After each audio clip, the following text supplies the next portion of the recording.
Pass me not, O gentle Savior. Hear my humble cry, while on others thou art calling. Do not pass me by, Savior, Savior. Hear my humble cry, while on others thou art calling. Do not pass me by. Let me at thy throne of mercy find a sweet relief, kneeling there in deep contrition. Help my unbelief, oh Savior.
Like Elijah before being raptured, I stand on the last stage of my way.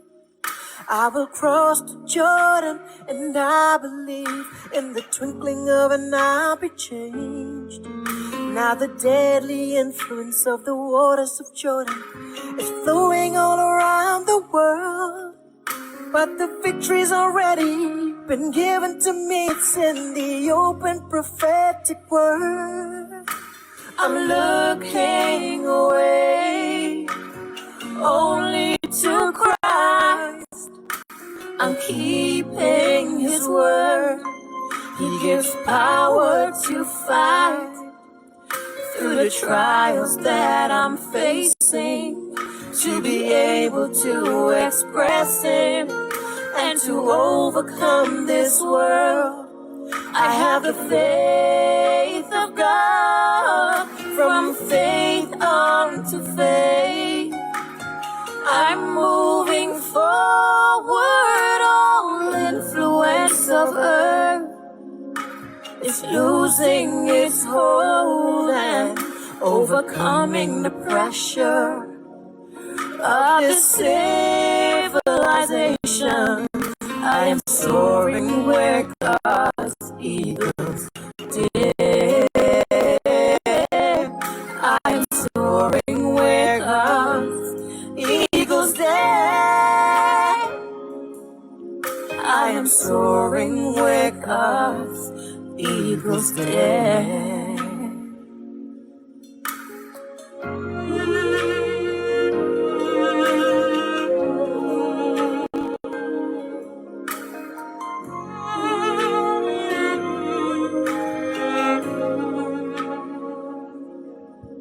I don't need the doctrines of man any longer. What wasn't right is now done away. But I'm feeding from fullness of your word alone. Life is dwelling in that what you say. It brings restoration, transfiguration, and now my faith stands versus that. I'm hearing your word and I'm dwelling in it, moving forward by your faith. I'm looking away only to Christ. I'm keeping his word. He gives power to fight through the trials that I'm facing, to be able to express it and to overcome this world. I have the faith of God, from faith on to faith. I'm moving forward, all influence of earth is losing its hold and overcoming the pressure of this civilization. I am soaring where God's eagles dare. I am soaring where God's eagles dare. I am soaring where God's eagles dare.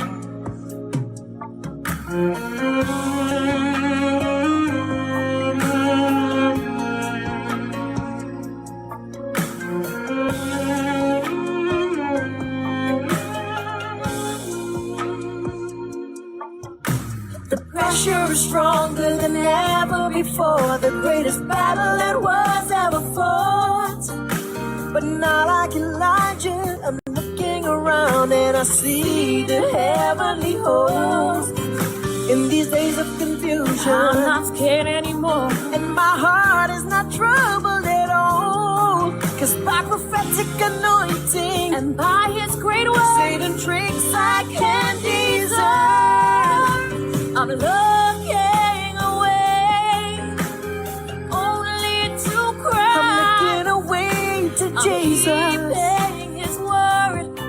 He gives power to fight through the trials that I'm facing, to be able to express it and to overcome this world. I have the faith of God, from faith on to faith.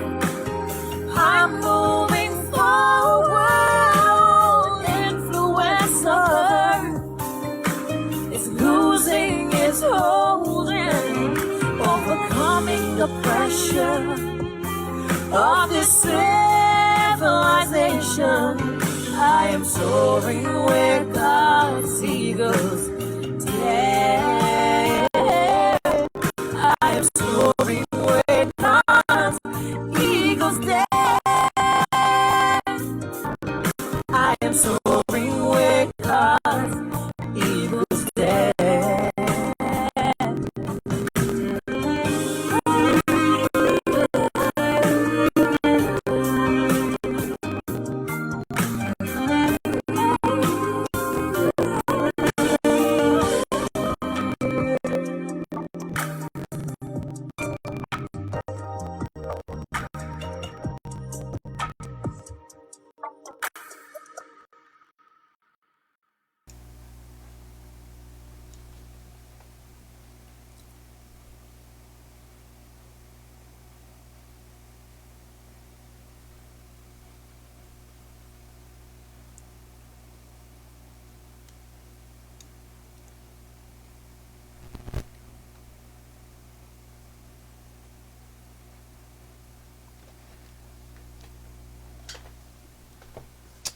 Praise the Lord. Isang mapagpalang gabi muli ang aking pong pagbati po sa bawat isa. Praise the Lord. At salamat muli sa Panginoon sa pagkakataong ito na tayo po ay magkakaroon ng ating pong Bible study ngayong gabi. Salamat po sa kanyang patuloy na biyaya sa atin. Sana po ang lahat po tayo ngayon sa gabing ito ay nasa mainam na kalagayan. At tumaasa ako na ang Panginoon minsan pa ang siyang magpapala sa atin sa pamamagitan po ng kanyang mga salita muli na ating muling pag-aaralan. Puri ng ating Panginoon. At nais ko rin pong encourage kayo na kayo po ay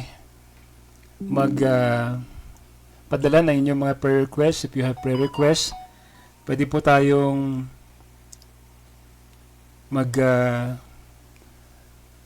sulat, mag-comment at send natin yung ating pong mga prayer requests so that we could pray pagkatapos po ng ating pong Bible study mamaya. No? Praise the Lord. So, sa gabi ito, samahan niyo ako mga kapatid sa ilang sandali ng ating pong pagbubulay-bulay sa salita ng ating Panginoon. But before that, tayo muna po ay manalangin sa ating Panginoon sa gabi ito. Samahan niyo po ako sa isang simpleng prayer. Praise the Lord. Amen.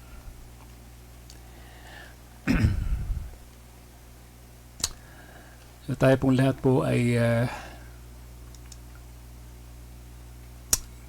manalangin sa ating Panginoon.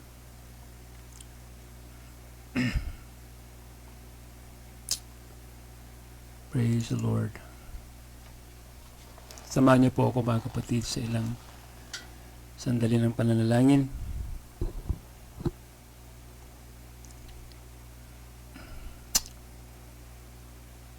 Thank you, Lord. Manalangin po tayo mga kapatid sa ating Panginoon.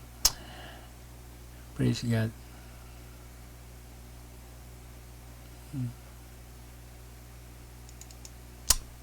Praise the Lord. Thank you, Jesus. Ama namin Diyos na makapangyarihan sa lahat. Muli kami po ay nagpapasalamat, Panginoon Diyos, sa gabing ito. Salamat muli, Panginoon, sa iyong biyaya. Salamat po sa iyong kabutihan. Salamat po sa inyo pong pag-iingat sa amin, Panginoon, sa bawat araw, sa bawat sandali. Lord, pinupuri ka namin, Panginoon, minsan pa sa gabing ito. Nawa samahan niyo muli kami, Panginoon Diyos, sa ilang sandali ng aming pong gawain, Panginoon. Hiling namin muli, Lord, ang iyong Santong Espiritu na siyang gabayan kami, tulungan kami, Panginoon, minsan pa. At kayo muli, O Diyos, ang siyang magpahayag ng iyong mga salita. Magbukas sa amin, Panginoon. Lord, kayo, Diyos, ang siyang mag-reveal and anoint our ears, Lord, and our heart, Lord.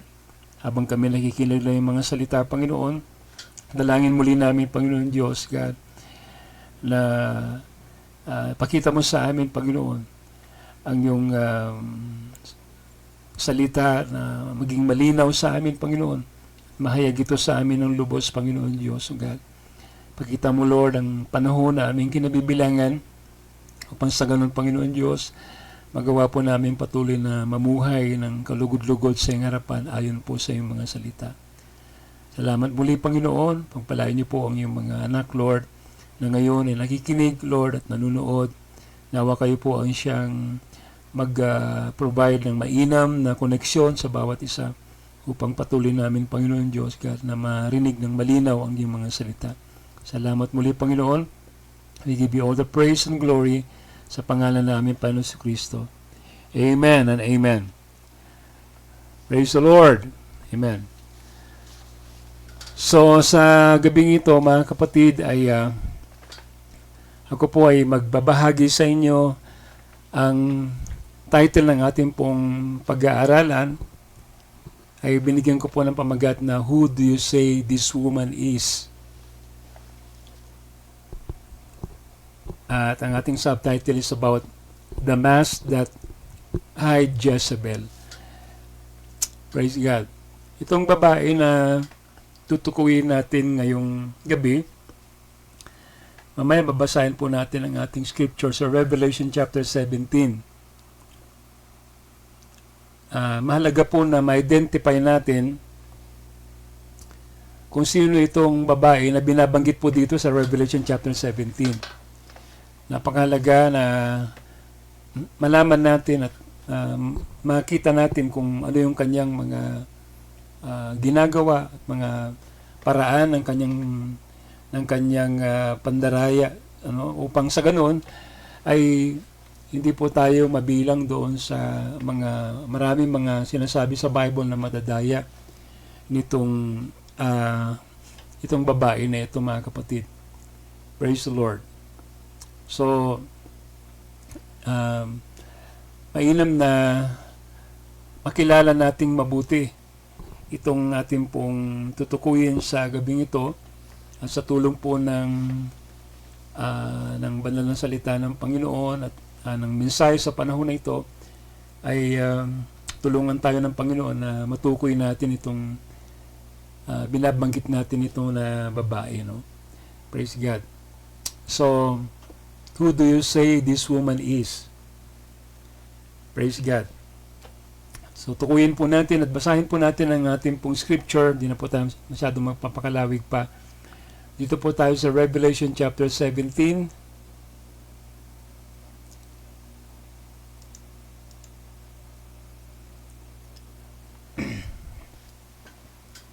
Basahin natin ang verse 1. Sabi rito, "And there came one of the 7 angels, which have the 7 vials, and talked with me, saying unto me, Come hither, I will show unto thee the judgment of the great war, that sitteth upon many waters."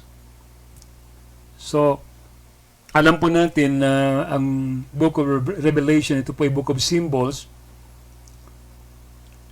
At alam natin na ang mga nababanggit dito na mga creature or nabanggit dito yung patungkol sa beast, patungkol dito sa iba't ibang character dito sa Bible, pagkat the Book of Revelation is a book of symbol. So hindi po basta-basta po maintindihan po itong aklat na ito. Kailangan po talaga ng isang inspiration na nagmumula sa ating Panginoon. Well, it says here na sabi rito na mayroon pong babae na sinasabi rito na tinawag pong patotot. Nawalan po natin na si John, he was a type of the bride. At dito, nire-relay sa kanya ng anghel itong dakilang kapahayagan na ito na nagmula sa ating Panginoon si Kristo na binigay po sa anghel, na ito po, mga kapatid, ay ibinahagi naman ng anghel dito kay John. Kung saan makikita natin dito, pinakita nga ng anghel nito, sabi ito, one of the 7 angels, pinakita ng anghel dito kay John kung sino po itong dakilang patotot na ito na siyang ina ng mga patotot. Of course, alam po natin na itong symbolism nito, ito'y tumutukoy po sa isang church. Di ba? Ito po ay meron pong spiritual meaning. Amen. At dito, tinukoy po nung anghel na ito kung sino nga po itong tinatawag nating ina ng mga patotot. At dito, makikita natin kung paano si John, praise God, ay nakita nga niya itong babae na ito ay nakaupo sa maraming tubig.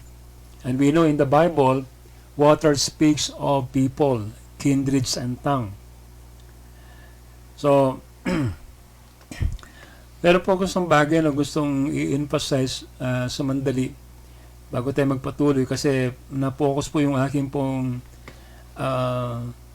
yung attention ko po dito, natuon po dito sa anghel na ito na binanggit po niya dito, no? Sabi dito is one of the 7 angels.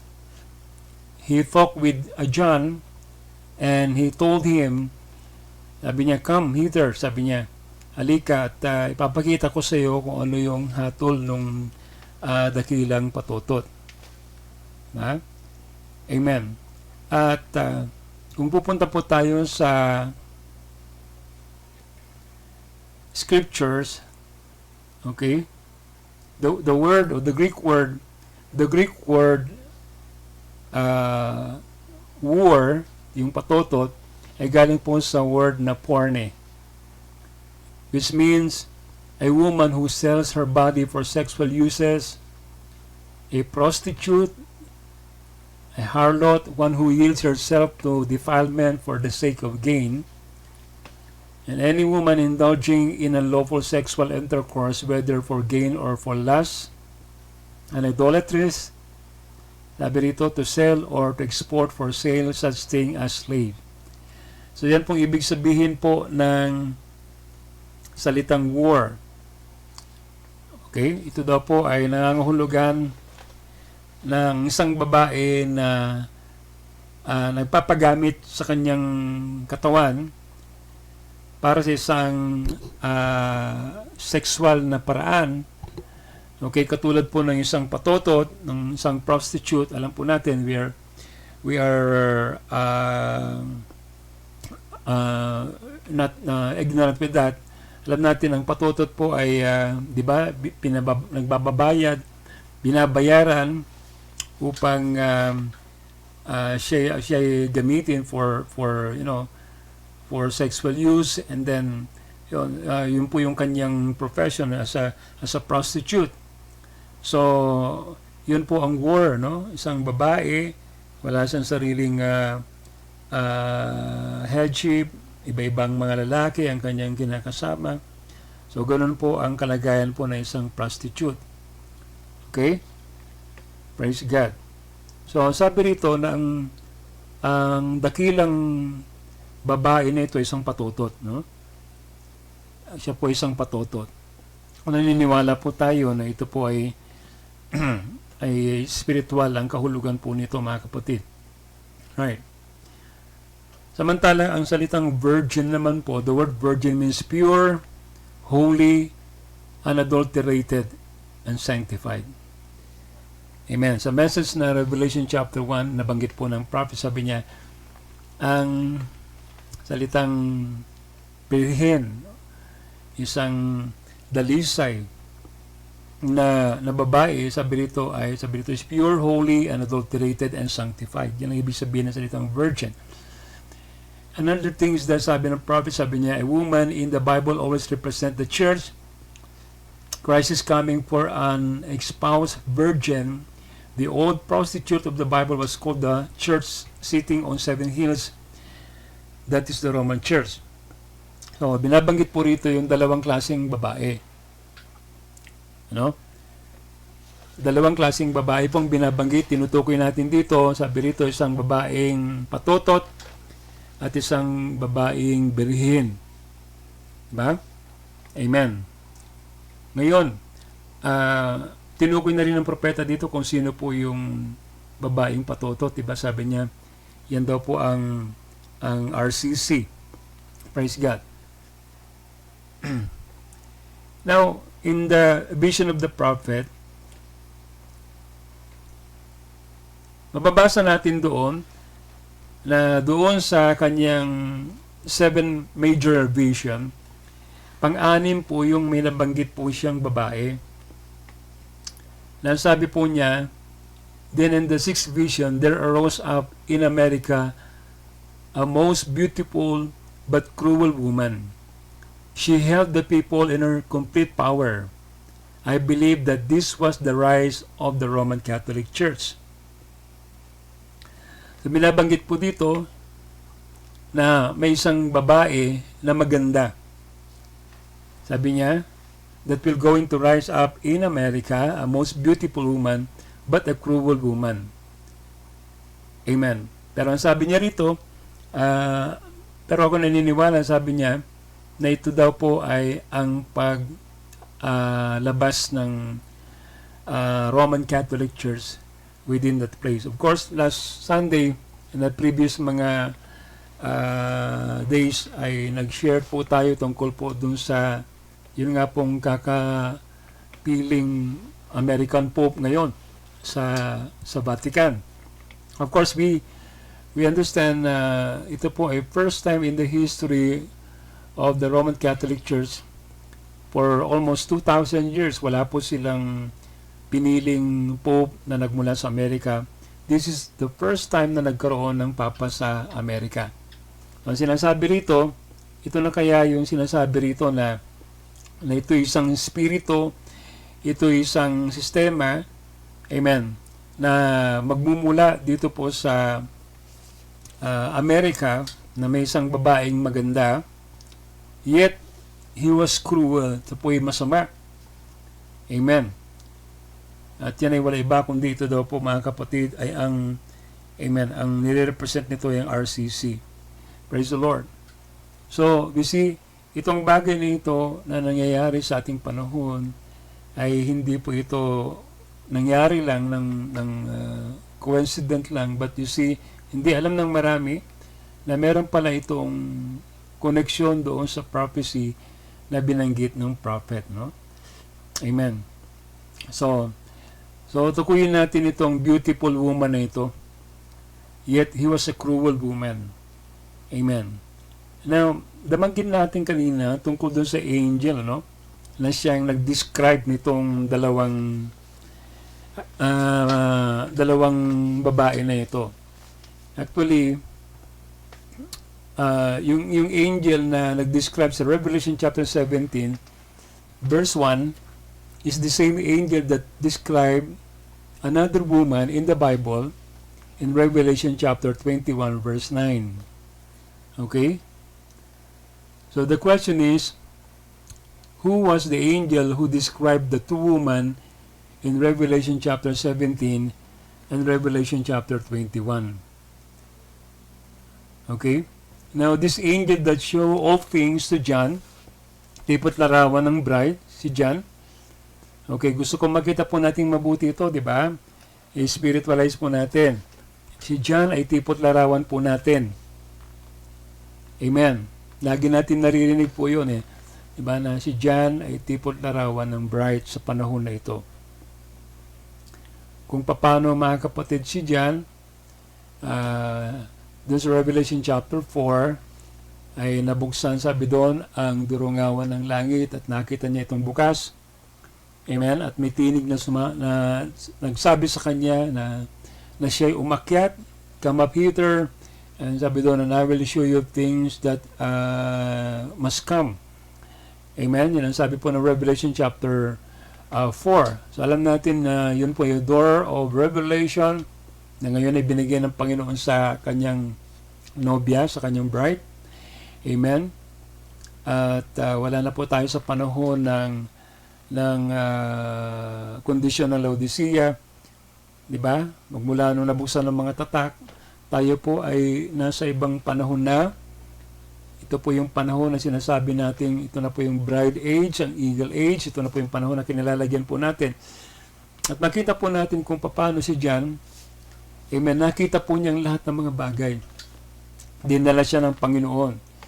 He was caught up in the Lord's day. And then, pinakitaan siya ng mga bagay-bagay, amen, na darating. Praise the Lord. So, isa sa mga pinakita sa kanya sa panahon na ito, mga kapatid, ay kung sino po itong babae na tinutukoy dito sa Revelation chapter 17. Amen. Binuksan po niya sa atin kung sino siya. Pinakita niya kung sino itong babae na ito. And at the same time, amen, itong anghel na binabanggit po din natin dito, ay siya rin nagpakita kay John, amen, kung sino yung babaeng ikakasal. Na siyang binabanggit dito na siyang asawa ng kordero. Praise the Lord. So, inuulit ko po. Okay? Dapat makita natin ito na si John ay tipot larawan po natin. At kung paano sa panahon po natin ito, pinili ng Panginoon, praise God, ang panahon na ito upang ibigay niya lahat sa atin yung kaunawaan patungkol sa mga bagay-bagay sa ating panahon at sa mga panahon pang darating sa pamamagitan, mga kapatid, amen, ng kanyang mensahero, sa pamamagitan, okay, ng kanyang propeta. Sapagkat wala pang paraan para i-reveal ng Panginoon ang kanyang mga hiwaga, ito sa pamamagitan lamang po ng kanyang propeta. Diba? Walang ibang paraan po, no? Ang paraan lamang po ng Panginoon para ma-reveal niya ang kanyang sarili ay sa pamamagitan lamang po ng kanyang lingkod na propeta. Amen. Praise the Lord. Okay.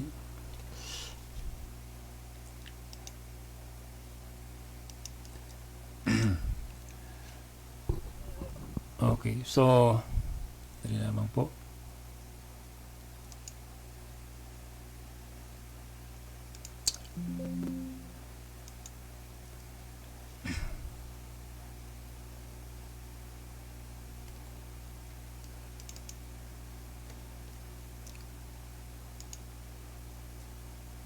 Amen. Praise the Lord.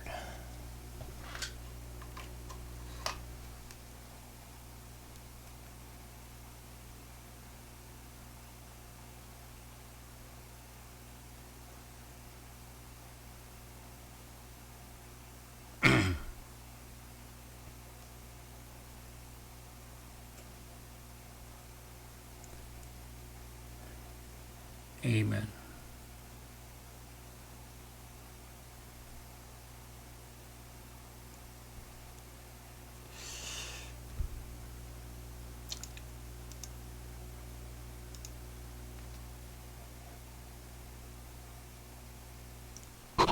Praise the Lord.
Yan po.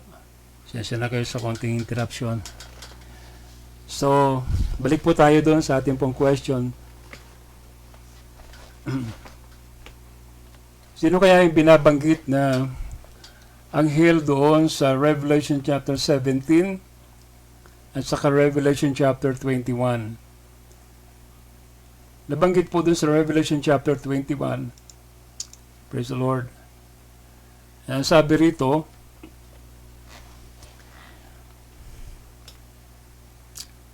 okay, and there came unto me one of the seven angels. Now, tandaan po natin, no?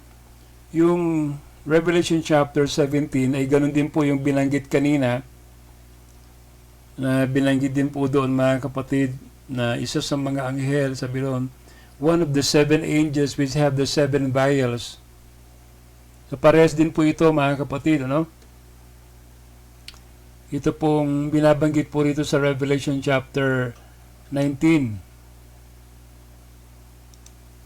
Nang sabi rito, one of the seven angels which have the seven vials full of the seven last plagues, and talked with me, saying, Come hither, I will show thee the bride, the Lamb's wife. Right, so dito, in-identify naman itong anghel na ito kung sino po yung asawa ng kordero. I will show thee the bride, the Lamb's wife. Kanina ay pinakita po niya kung sino po yung babaeng patotot. Ha? Sabi niya, I'll show you the great war that sitteth upon many waters. So, iisang anghel lang po yung nagbabanggit, papahayag kay John.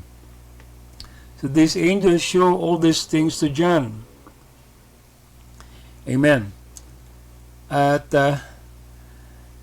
pinakita niya, pinalinaw niya sa kanya, amen, kung ano yung dalawang kalagayan nitong dalawang babae na ito. And I believe, katulad ng sinabi ko mga kapatid, wala pong maaaring makapagpahayag ng hiwaga sa Biblia, kundi lamang po mga kapatid, propeta ng Diyos.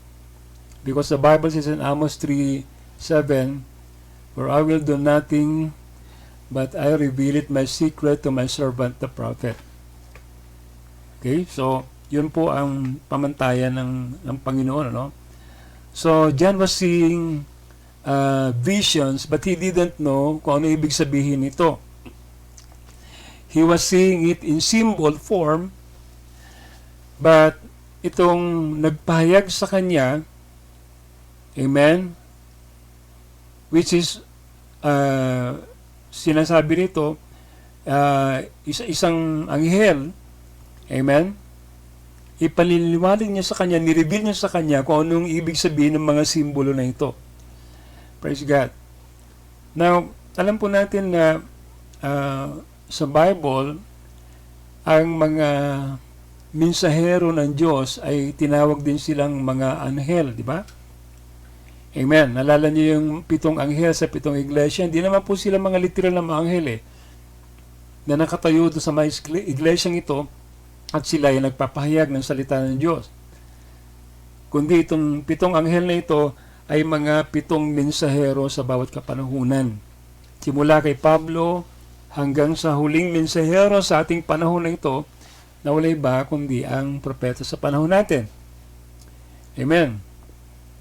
So, in other words, I would consider na hindi po ito anghel na literal, amen, na siyang nagpahayag kay John, kundi ito po isang mensahero ng Diyos. Tipot larawan po si John, di ba, sa atin, bride. Amen. Na merong ginamit ang Panginoon sa panahon po natin ito, praise God, siyang huling mensahero sa panahon natin ito, siya yung anghel na binabanggit po dun sa Revelation chapter 10 verse 7. Nasabi doon, amen, but in the days of the voice of the 7th angel, when he shall begin to sound, the mystery of God will be finished. Amen. So, makikita po natin dito kung paano itong anghel na ito ang ginamit ng Diyos, praise God, para ma-reveal dito kay John, tipot lang naman ng bride, kung ano yung mga bagay na ito. Amen?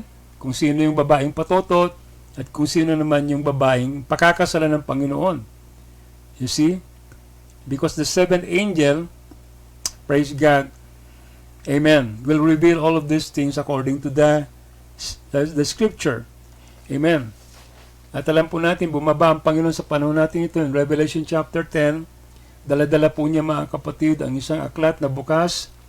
Amen. At itong aklat na ito ay naglalaman ng dakilang plano niya, naglalaman ng kabuuan, ng kanyang katubusan. Praise the Lord.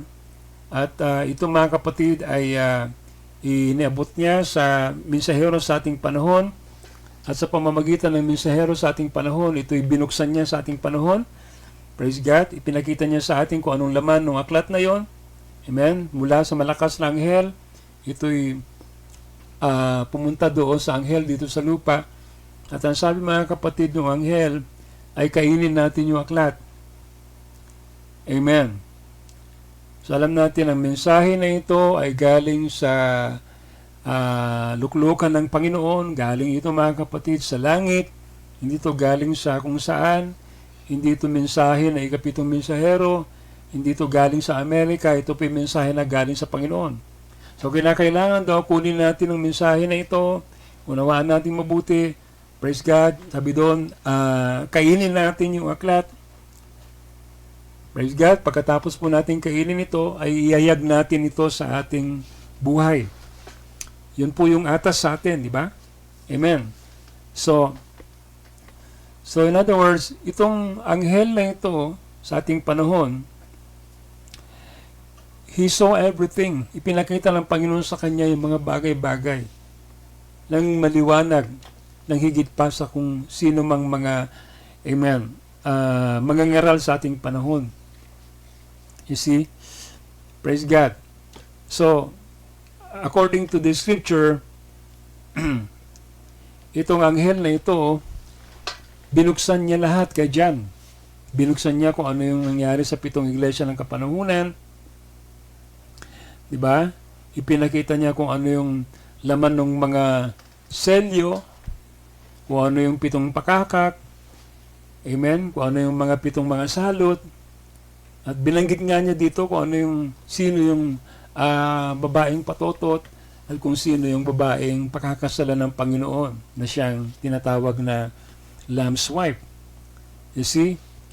So, wala po tayong alam sa panahon natin ito na nakapagpaliwanag, nakapagpahayag ng mas maliwanag tungkol sa mga bagay-bagay sa Book of Revelation, kundi ang propeta lang sa ating panahon.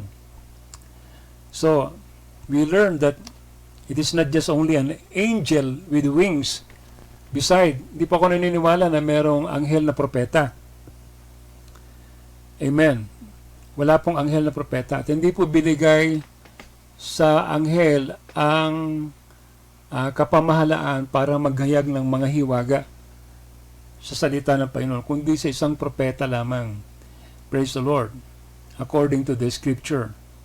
So, makikita po natin kung paano nakita po ni John lahat ito in symbol form. Diba? Nakita niya yung mga 7 anghel, pero hindi niya alam kung sino yung 7 anghel. Alam ba niya na ang 7 anghel ay ang binanggit ng propeta na sina Pablo, sina Irenaeus, sina Martin, sina Columba, diba? Sina Luther, sina Wesley, pagkatapos ang propeta sa panahon natin ito. Hindi niya alam yun eh. Ang nakita lang niya 7 anghel.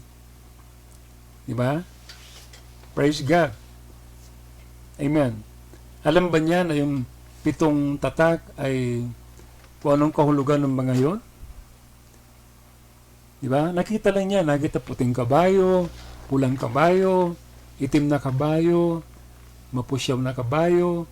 Amen. Kung ano nandun sa 5 tatak, sino ba yung mga na pinaslang doon, mga kaluluwa na nandun sa under the altar. Amen. Kung ano mangyayari sa Great Tribulation, kung ano yung 7 tatak. Sabihin niyo sa akin, sino po ba mga kapatid ang nakapagpahayag ng mas maliwanag nito? Ang dami po mga theologians sa panahon po natin ito. Amen? Na pwedeng magkapagpaliwanag noon, no? At sinubok nila ipaliwanag yun, pero wala pong nakapagpahayag o nakapagpaliwanag na mas maliwanag doon sa kung saan, amen, binigay ng Panginoon dito sa propeta na ito sa ating panahon. Diba? At alam din naman po natin mga kapatid na hindi po naman galing sa kanyang karunungan yun eh. In fact, ang prophet ay, praise God, 7th grader lang siya. Wala po siyang pinag-aralan, hindi po sa theologians, wala po siyang doctor's degree na hindi siya nag-aaral sa paaralan ng mga Biblia. Siya po ay direktang kinausap ng Panginoon. At sinabi sa kanya kung anong kahulugan ng mga tatak na yon, ng mga selyo na yon. Direkta po sa Panginoon, kapahayagan ng Panginoon, ibinigay sa kanya. Hindi po galing sa karunungan po niya yun, hindi po sa karunungan ng mga theologians. Dahil kung doon galing, maaaring mali-mali yung kanyang maaaring sasabihin. Pero salamat na lang kasi ang anghel ng Diyos ang siyang nagtuturo sa kanya kung ano yung tama na kahulugan nitong mga tatak na ito. Amen. At yan po mga kapatid, ang pinagpapasalamat natin kasi alam natin na yung binabasa nating mensahe, amen, ay wala pong anumang bahid na karunungan ng tao, amen, at kailanman hindi po ito, mga kapatid, maaaring magkamali. Praise the Lord. So, sa madalit salita, itong anghel na ito na tinutukoy dito, hindi pala siya anghel na may pakpak. Amen? In fact, mga kapatid, itong anghel na ito na nagpakita kay John dito sa dalawang babae na ito ay niluhuran niya. Diba? Sa bandang dulo ng scriptures sa Book of Revelation, praise God, Revelation chapter 22 verse 8 and 9, the Bible says, "And I, John, saw these things." Ito po ay nasa bandang katapusan na, halos ito na po yung huling chapter, no? Ito na yung huling chapter. Okay. So, magsasara na po ang chapter ng Book of Revelation. So, pinakita na ng Panginoon sa kanya lahat ng mga bagay na ito. And sabi niya, "And I, John, saw these things and heard them.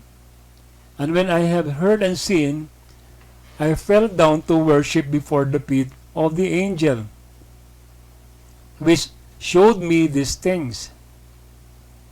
Amen. So, nung pagkatapos na nakita daw niya lahat ng mga bagay na ito, mula sa Genesis chapter 3, Revelation chapter 3, okay, chapter 2, on church ages pala, chapter 2, hanggang, mga kapatid, nung siya'y nakotap in chapter 4, hanggang sa nakita niya lahat ng mga bagay nito.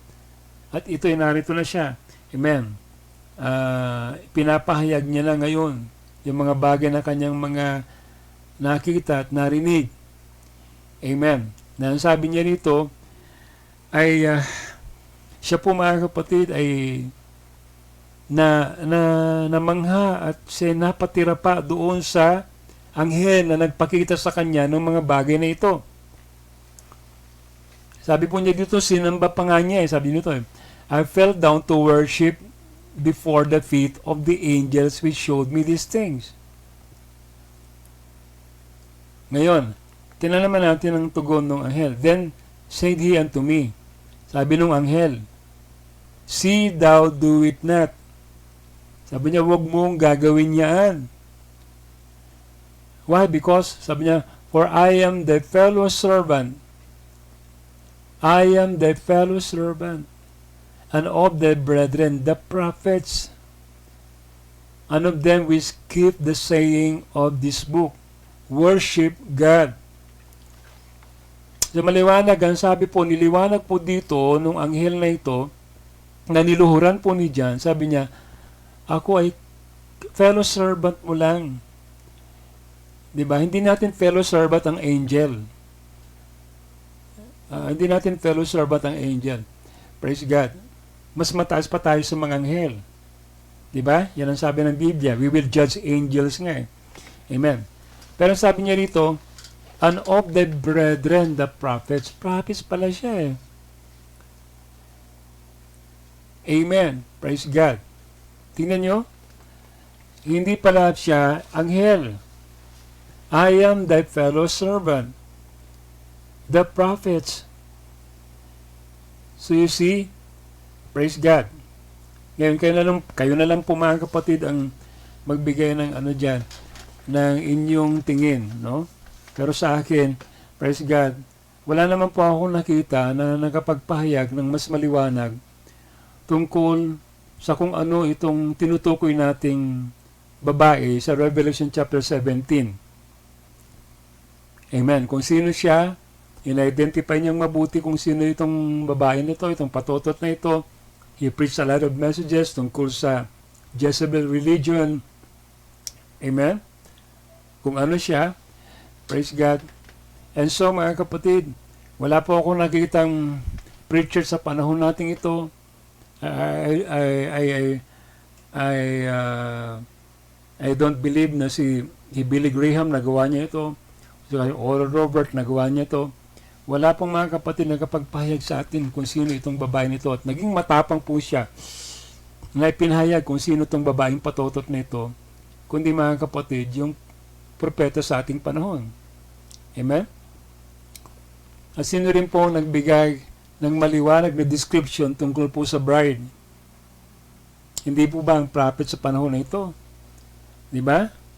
Amen? Siya po ang nakapagbigay ng maliwanag na kumbaga representation kung sino ang bride sa panahon na ito. Diba? Magmula sa Genesis hanggang dito sa Revelation, kung paano nangyari siya patungkol mga kapatid sa bride, kung sino itinitipo ng bride. Amen? Lahat ng mga praise God patungkol sa bride sa panahon na ito ay makikita natin lahat ito sa kanyang mensahe. Therefore, mga kapatid, wala na pong agam-agam sa aking kaisipan na itong anghel na ito, mga kapatid, praise God, ay wala iba kundi yung mensahero din sa ating panahon. Amen? Praise God. Dahil wala pong nakagawa nitong bagay na ito kundi ang propeta lang sa ating panahon na ito. Marahil nandoon nakita ng itong si John, amen, that it was the theophany, amen, body of the prophet that was the one speaking to him. You see? Praise God. So even in the natural, ang prophet na ito ay sinasamba ng mga tao na nung panahon na yun na nakakagawa siya ng maraming mga himala, nakakagawa siya ng maraming mga kababalagan, yung first pool, second pool niya, praise the Lord, marami pang mga tao na na-attract doon sa ministry niya at wala pong nakagawa ng ganong klaseng bagay during that time, kundi ang prophet na ito, mga kapatid. Until such time na nalaman natin na sinasabi ng mensahe na siya po ay sinasamba na ng maraming mga tao. At yan isang bagay, mga kapatid, na nirefuse ng prophet. Never one time na siya nagpasamba. Praise God. Amen. Siya po ay napaka-humble na tao. Amen. Kahit minsan hindi niya nagawang kunin yung kalwalatian sa kanyang sarili, bagkus lagi niyang idinidirekta yung mga tao na dapat ang Diyos ang siyang kanilang sambahin. He refused to be worshipped. Praise God. Although he had a special calling, he had a special gift. Praise God. Pero mga kapatid, yet alam natin, mga kapatid, ang Diyos naman lang kumikilos sa kanya. Without God, he was just an ordinary man. Amen. Katulad natin. Pero dahil ang Diyos, amen, ay pinahiran siya, nanahan sa kanya, amen, tinawag siya sa ganong klaseng special na calling, amen, kaya po niya nagawa yung mga bagay na ganon. Pero kahit minsan, wala po tayong maalala, amen, na siya ay nagpasamba, kundi mga kapatid, siya po, mga kapatid, ay laging nagpapakumbaba, amen, sa harapan ng ating Panginoon. Amen. Praise the Lord. Amen. Purihin ang ating Panginoon. Okay. Now, ituloy natin ang pagbabasa. So, verse 2, sabi rito, with whom the kings of the earth have committed fornication, and the inhabitants of the earth have been made drunk with the wine of her fornication. Sabi rito, itong patutot na ito, mga kapatid, ay siya po, mga kapatid, ay nag-commit ng fornication sa lahat ng mga nandito sa lupa. Sabi rito, siya po ay lasing lasing po siya ng kanyang fornication. So, praise God. Ano bang fornication ang sabi ng prophet? Sabi niya rito sa message na 5 definite identification of the true church of the living God. Sabi niya, what is fornication? Uncleanness. To be unclean.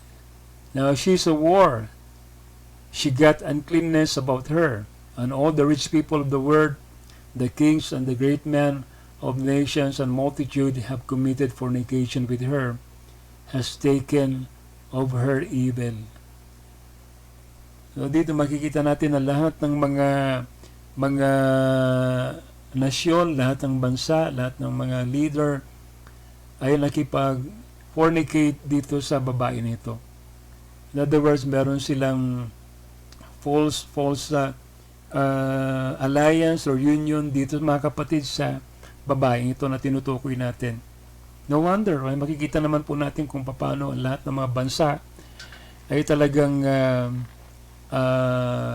silang lahat po ay kumbaga ay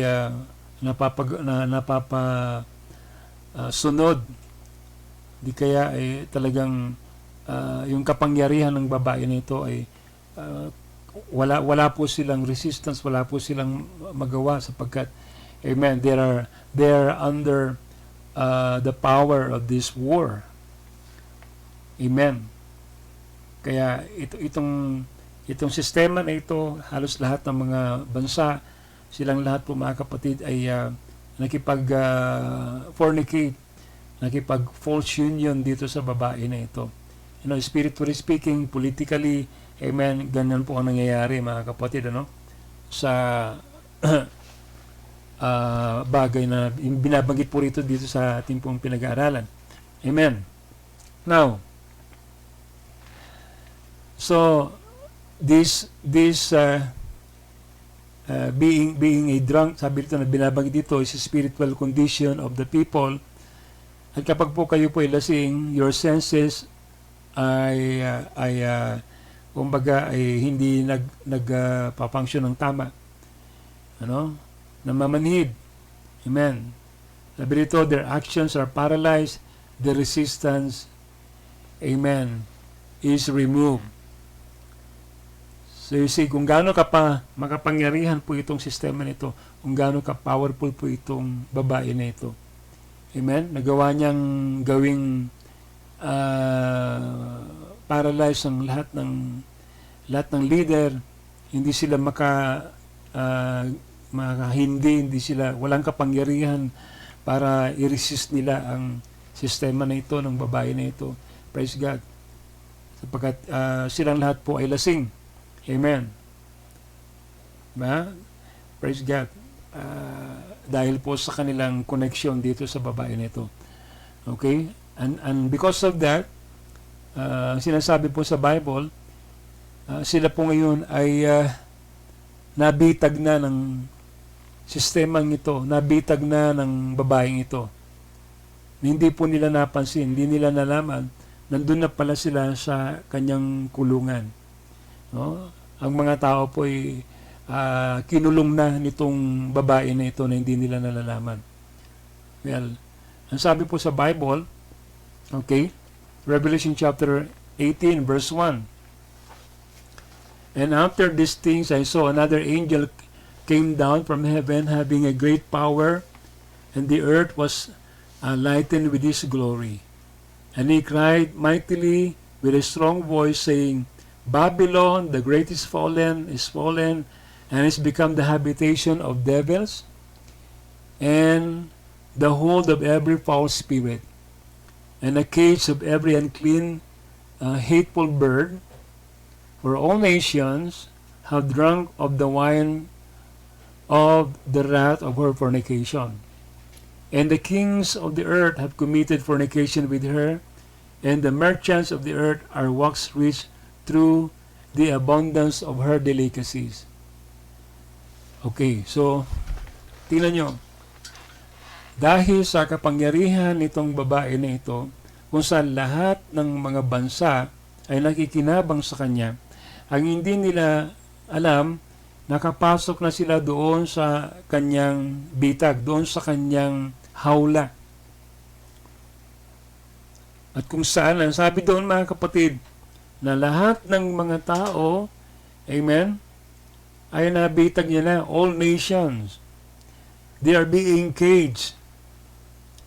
Amen. Doon sa kanyang hawla. You see? Praise God.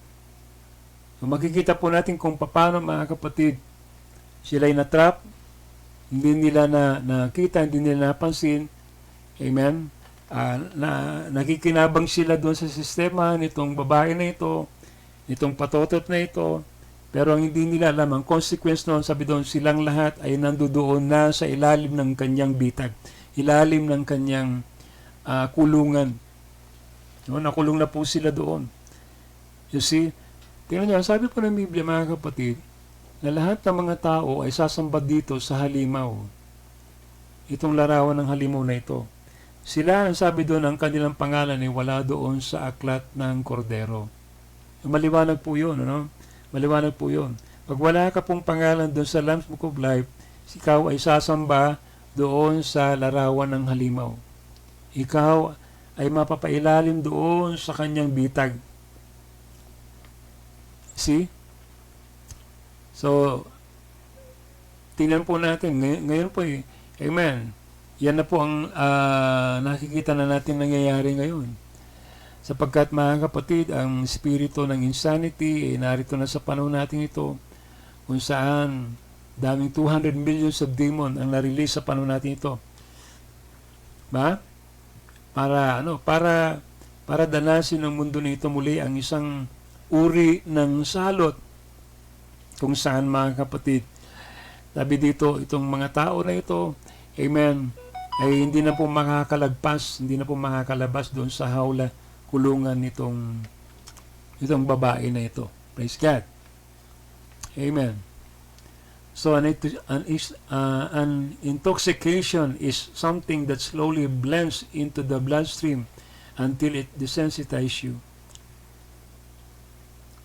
So, unti-unti naman po yung intoxication na yan Pag ginom ka naman ng alak, hindi naman agad lasing ka Diba? Paunti-unti naman po yun So, habang paunti-unti, amen, nagkakaroon sila ng connection, ng alliance dito sa babaeng ito na binabanggit dito, unti-unti naman po, mga kapatid, na sila ay nalalason, nadidesensitize, praise God, hanggang sa, sabi rito, hindi na nila napapansin, sila po ay nabitag na, na-hypnotize na po, at nakapasok na po sila doon sa sistema nitong babae na ito.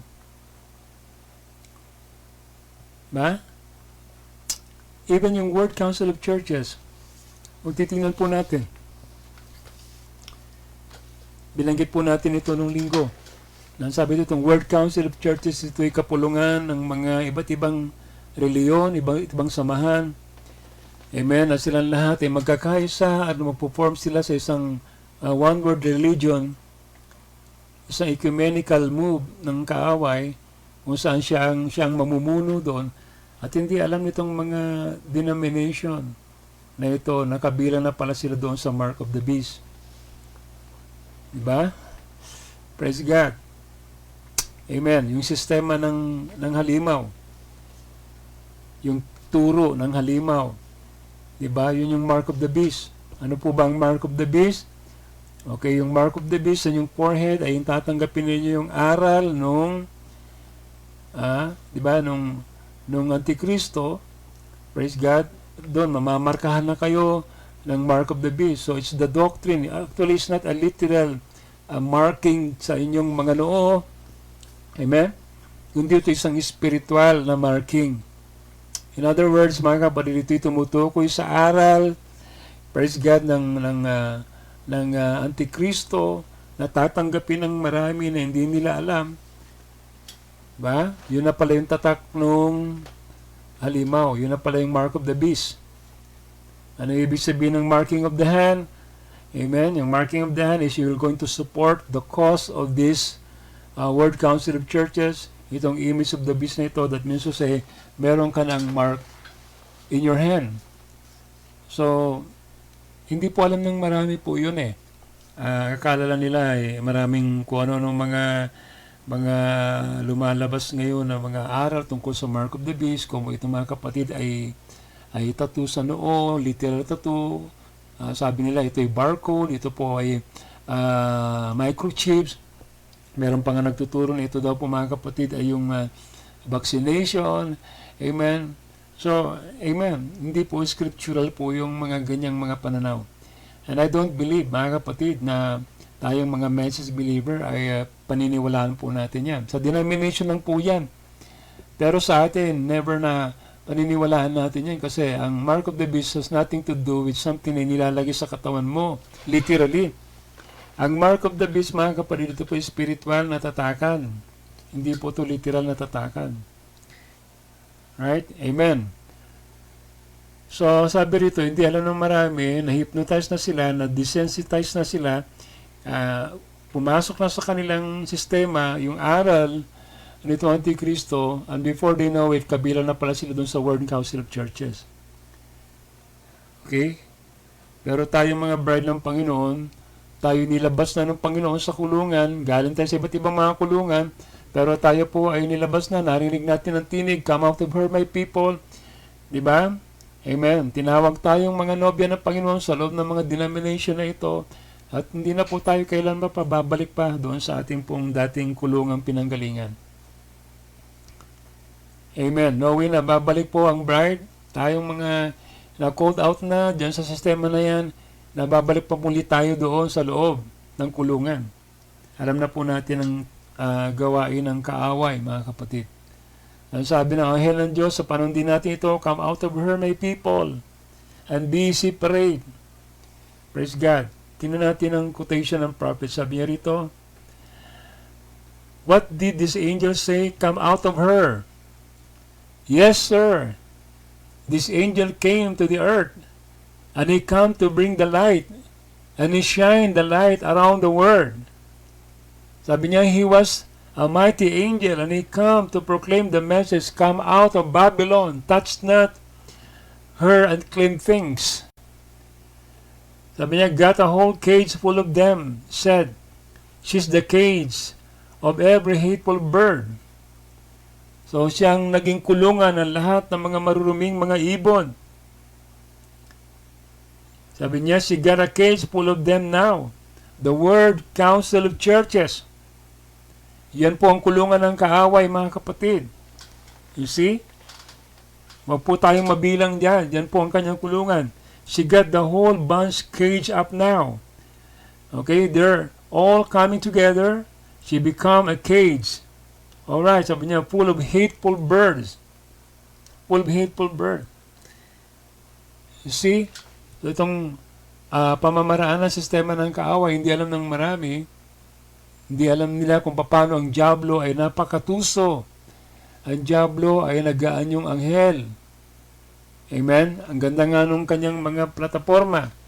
Amen? Magkaisa tayo. Itabi na natin ang doktrina. Amen? Ang importante, kilala natin ang Panginoon. Magmahalan tayo. Amen? You see? So yan ang kanyang agenda. Pero makikita natin, mga kapatid, maganda sa unang tingin. Pero alam natin yan ay pamamaraan ng kaaway para ikulong ang marami doon sa kanyang kulungan. Amen. At ang sa ganoon, sila ay mapailalim doon sa kanyang sistema. Pero tayo mga bride, we will never be deceived. The Bible says the elect will never be deceived. Kaya nga darating po ang dakilang pag-uusig kung saan uusigin po ang mga nobya ni Kristo. Sila na mga hindi sasang-ayon dito sa sistema na ito. Amen. Pero pagdating ng panahon na yon, ang sinasabi naman ng propeta, amen, dito naman po mahayag ang kapangyarihan ng Diyos sa kanyang mga nobya. Amen. Praise the Lord. Hallelujah.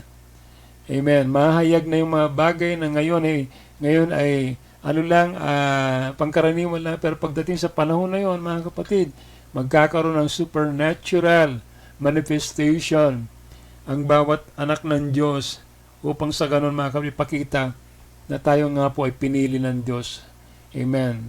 Sa dinami-dami ng mga denomination, praise God, tayo po mga kapatid, ang mapalad na pinili ng ating Panginoon. Na paano po natin magagawang pagtagumpayan ng kaaway? Diba? Isa lamang po alam ko, mga kapatid eh. Isa lamang po alam ko. May binabanggit po ang propeta. Amen. Praise God. Kapag po na-unfold na sa atin ang plan of redemption, kapag po na-unfold na sa atin kung ano yung laman ng Biblia from Genesis to Revelation, praise God, the devil The enemy could never deceive you. Diba? Ito lamang po yung paraan, mga kapatid. Amen. Praise God. Ang paraan, mga kapatid, ay para, amen, malagpasan natin ang pandarayan ng kaaway, ay makita natin kung ano yung programa ng Diyos. Diba? Ma-reveal sa atin kung ano yung programa ng Panginoon. At sinabi rin naman ng Biblia na ito na yung panahon kung saan wala na pong bagay na natatago pa. For there is nothing covered that shall not be revealed, neither hid that shall not be known. We believe na ang panahon na ito na po yung panahon kung saan lahat ng mga symbols, lahat ng mga types and shadows, amen, ay nireveal na ng Panginoon sa atin. We believe that we are now living in the last days, at dito sa panahon na ito, makikita natin lahat na ng bagay into manifestation. Hindi po ba yan ang sinasabi sa Bible? Ang sabi ng mga kapatid, that in the latter times, in the harvest time, amen, every seed will manifest itself. Kung anong klaseng binhi tayo, ay mahayag tayo sa panahon ito. Kaya nga mga kapatid, yung dalawang vine, yung two vine, yung wheat at saka yung tares, sa panahon nito, makikita natin kung paano, amen, sa harvest time, sabi doon, amen, mahayag itong dalawang binhi na ito. Tinanim silang dalawang sabay, amen, lumago sila mga kapatid, pero mga kapatid, darating ang takdang panahon, at ito na yung takdang panahon, kung saan lahat ng mga binhi, amen, hallelujah, mahayag kung anong klaseng spirito, amen, ang kumikilos mga kapatid, amen, sa bawat sa bawat simbahan, amen, in the framework of the church. Praise God, makikita natin kung paano ang kaaway kumikilos mga kapatid. Diba? Napakahalaga na mabuksan sa atin ito, sapagkat ito yung bagay na maghahayag, magre-reveal, mag-a-unmask. Ito yung mag-i-expose sa kaaway mga kapatid sa panahon nito. Amen. To know the book of redemption, to understand what is the seven seals. Praise God. All the mysteries was hidden in the seals. Makikita natin kung paano ito'y binubuo ng iglesia ng kapanahunan hanggang mga kapatid sa mga panahon ang kumilos ang sistema ng babae na ito. Amen. Kung anong kanyang ginawa, amen. At kung anong kanyang gagawin pa in the future sa Great Tribulation, nandoon lahat po yan sa hiwaga ng 7 tatak na ito. And this is what always the prophet tells us, na kung meron may isang bagay na ayaw ng kaaway na mabuksan sa atin, ayaw ng kaaway na maunawa natin, itong bagay na ito. Sabi po niya rito mga kapatid sa Revelation of Jesus Christ, sabi niya, and the book of Revelation has more symbol in it than all the rest of the books in the Bible. It has more symbol because it is a book of prophecy. It is a prophetic book, therefore just to be understood by prophetic class. This book is not meant for everybody. There's nobody can understand it. Hardly. This book is made for a certain special class of people. You see? Amen. Hindi daw ito mga kapatid maintindihan ng lahat, kundi mga kapatid ito'y maintindihan lamang ng mga espesyal na klase ng mga grupo ng mga mananampalataya. Amen. Praise God. Kaya nga binigyan po tayo ng Panginoon ngayon ng pahid ng isang agila, sapagkat ito'y pahid na akma dito sa panahon po natin ito. Kasi nasa huling kapanahunan na tayo, at lahat ng mga bagay na nakasulat sa huling kapanahunan na nakasulat dito sa Book of Revelation. And this Book of Revelation, sabi ito, is a prophetic book. Hindi po ito basta-basta maintindihan. Hindi po ito para po sa lahat. Sabi dito, ito po ay para lamang sa mga piling, mga grupo, klase ng mga tao na meron pong pahid ng isang prophetic anointing. Amen. Praise God. Because the book itself is a prophetic book. So, hindi po ito para po sa lahat. Amen? Kaya, ito po ay para lamang, predestinado lamang po doon sa mga, praise the Lord, pinili ng ating Panginoon sa panahon na ito. So, who do you say this woman is? mahalaga, amen, na matukoy natin at wag po tayong mamislead kung sino itong babae na ito. Now, alam na po natin kung sino po siya, ano po ang kanyang mga plataforma, ano po ang kanyang propaganda, agenda. Amen. Kaya nga mga kapatid, hindi na po tayo katulad ng mga sinasabi sa Bible na madadaya. Dahil hindi po mga kapatid madadaya po ang nobya ni Kristo. Ma'am? There's no way na ang bride ng Panginoon ay madideceive. Why? Because, praise God, dahil inireveal na ng Diyos sa Kanya. Amen. Ang mga bagay na ito. Kaya nga, galit na galit ang kaaway kapag po pinag-usapan natin ng Revelation at saka ang Genesis, yung dalawang aklat na yan. Ayaw na ayaw ng kaaway, sabi ng propeta, sapagkat dun sa Genesis, dun mo makikita ang kanyang beginning, at dun sa Revelation, dun mo makikita ang kanyang ending. You see? Amen. Kapag po nagkamali po tayo dun sa Genesis, amen, hindi natin matutukoy, hindi natin matitrail, hindi natin masusundan, hindi natin didiscover kung ano po itong halimaw na ito dito sa dulo. This woman who is called beautiful yet cruel. So, the beauty is the beast. Amen. Yung palang beauty na yun, yung pala din po yung halimaw. Diba? Ang ganda siya sa tingin ng marami. Pero sa likod nun, merong intent siya, sapagkat nakamaskara lang siya, katulad ni Jezebel. Diba? Pero ang nakadiscover mga kapatid, kung ano yung intention ni Jezebel, ay walang iba, during that time, it was Elijah. Diba? Kapag po meron pong Ahab, meron pong Jezebel, meron pong Elijah. Ahab speaks of America, Jezebel speaks of the RCC room. But in between of that, amen, lagi-lagi mga kapatid, pag nandyan si Ahab, nandyan mga kapatid si Jezebel, nandyan din si Elijah. And we know that we have Elijah in this age na kung saan siya yung nag-reveal sa atin kung ano yung intent ni Jezebel. Siya lang nakakita noon. Amen? Praise God. Siya lang mga kapatid ang may alam kung ano yung intensyon ng babae si Jezebel sa panahon na yon. Alala nyo, di ba? Amen. Siya mga kapatid na nag-expose kay Jezebel dahil sa kanyang ginawang pag-iimbento ng kwento tungkol kay Nabot para mapasa kanila yung lupain ni Nabot. Di ba? Naalala nyo? Praise God. Ayaw ibigay ni Nabot yung kanyang lupa dahil yun ang kanyang portion, inheritance niya yun. Amen. Pero, amen, dinaya siya ni Jezebel. Amen. Pinasama siya ni Jezebel upang i-persecute siya at kunin yung kanyang portion.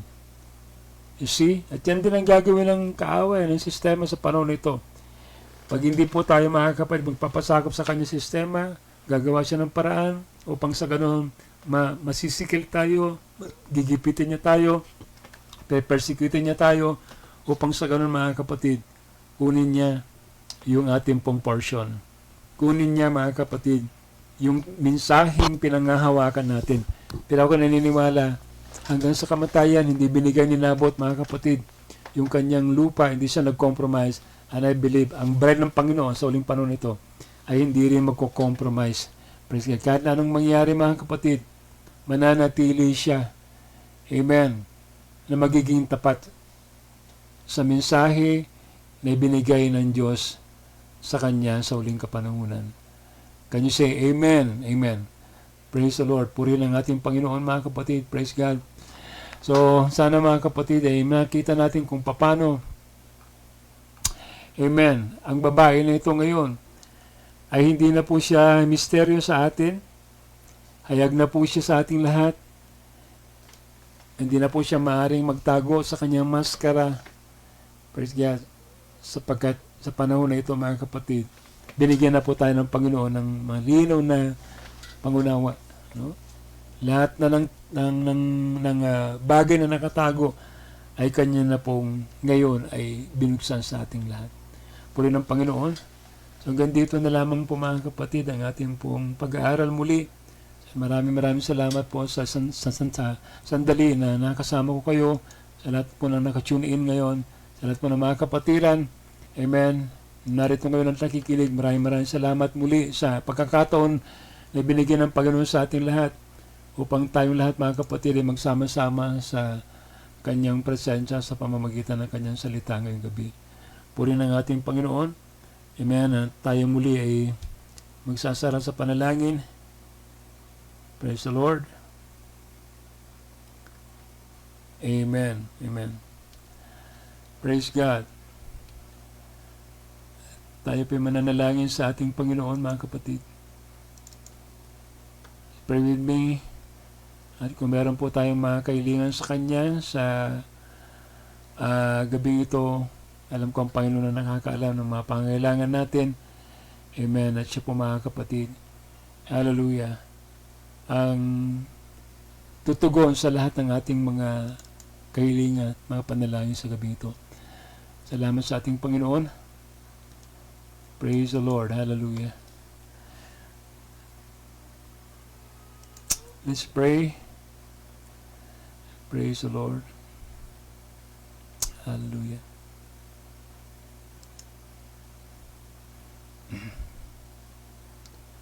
Amen.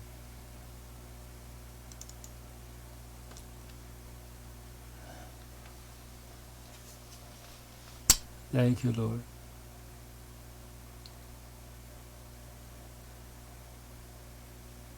Oh, we bless you, Lord. Manalangin tayo sa ating Panginoon.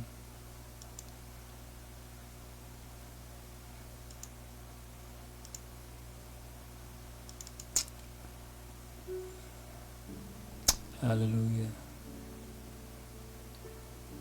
Thank you, Jesus.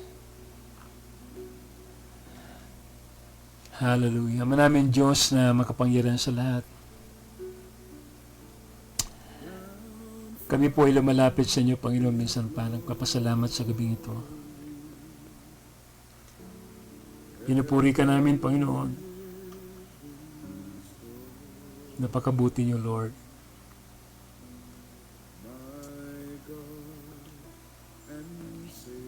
Hinayaan niyo na lahat ng bagay nito, Lord, ay hindi maging lihim sa amin, kundi, Lord, pinakita niyo sa amin, Lord, ang mga bagay-bagay nito upang sa ganoon ay hindi po kami, Lord, mapahamak. Alam namin ang panahon na ito ay panahon na kung saan ang kaaway ay sadyang mapandaya, Lord. Hindi alam ng sanlibutan. Hindi nila nakikita ang mga bagay nito, Lord. Pero pinakita niyo sa inyong mga nobya ang mga bagay nito, Lord. Salamat, Panginoon. Maraming mga tao, Lord God, ang mapapahamak, Lord, nang hindi nila nalalaman. Pero salamat, Panginoon, dahil, Lord, pinintulutan niyo na mabuksan sa amin ay yung mga salita sa panahon na ito. At pinakita niyo sa amin, Panginoon, kung paano, Lord God, ang mga bagay na ito ay hindi na, Lord God, magiging daan para, Lord, kami ay malinlang ng kaaway. Salamat, Panginoon. At madalayan ko, Lord, na naway patuloy pa po ninyo kaming buksan sa mga bagay-bagay tungkol sa mga salita. At naway ito'y magdulot sa amin, Panginoon, ng kakaibang inspirasyon para makapaglingkod kami lalo na higit lang may katapatan at may kaluguran sa iyong harapan. Lord, ang inyong mga anak na narito ngayon, na maraming nakikinig, Lord, dalayan ko, Diyos, na naway patuloy sila, Lord, na maging mapagbantay at Lord, tingnan nila, Lord, ang panahon kung paano, Lord God, maraming mga palatandaan sa uling kapanahonan nito ang siyang natutupad na. Salamat, Panginoon. Sana'y handa na po kami, Lord, anumang oras, Lord, kung sakaling kunin niyo na po ang iyong iglesia. Ihanda niyo kaming lubos, Panginoon. Dalayan ko, Diyos, na wag sana po kaming, Panginoon, Lord, madaya ng kaaway katulad kung paano ang unang babae doon sa laman ni Dana na daya. O Lord, kaya mong manatili kaming dalisay sa iyong harapan. Manatili kami, Lord God, na malinis sa iyong harapan, Panginoon. O Lord, tulungan niyo po ang iyong iglesia. Tulungan niyo po ang iyong bride, Lord. Nang sa ganoon, Panginoon, ako kami, Lord, ay may harap sa iyong harapan na isang iglesyang walang kapintasan, walang minsan. Isang birhen na iglesia, Lord God. Lord God, babalikan mo sa iglesia, Lord, without spot, without wrinkle, without blemish. Help us, Lord. Oh God, I pray for your children, Lord. I pray for your bride, Lord. Ano man po ang kanilang mga pinagdaraanan ngayon, Lord, I pray that you extend your grace to them, Lord. Hayaan mo, Panginoon, na sila ay makapagpatuloy, Lord, sa kabila ng napakaraming mga pagsubok sa buhay. Bigyan mo sila ng kalakasan. Bigyan mo sila ng overcoming spirit, Lord. Mga dumaranas ng mga karamdaman, Panginoon. I pray, God, that you grant healing, Lord, sa bawat isa na may karamdaman ngayon. Oh God, let your healing flow in their body. Inusuway namin ang namang karamdaman mula sa simple at mga, Lord, karamdamang mabigat. I pray, Lord, na kayo, Diyos, O God. O God, ang magpalaya sa amin sa lahat ng karamdaman na pinagdaraanan namin. O Lord, alam ang oppression ng kaaway sa mga young people, Lord. O God, daming mga, O Lord, trap ng kaaway sa mga kabataan. I pray na kayo po ang siyang patuloy, Lord, na gumabay sa kanila at ma-discern nila, Lord God, ang lahat ng gawa ng kaaway, Lord. Oh, hallelujah. Oh, Jesus. Hallelujah. Bigyan mo sila ng overcoming spirit, Lord. We just commit, Lord, everything, God, into your hand tonight. Salamat muli, Panginoon, sa pagkakataon. Salamat muli, Lord, sa biyaya niyo. Salamat muli, Lord, for this opportunity, Lord, to listen to your word. Thank you, Lord God. May you bless the word in our heart. May you quicken it, Lord God. And may it give us inspiration, Lord, to serve you more, to love you more, God, to give you everything, Lord.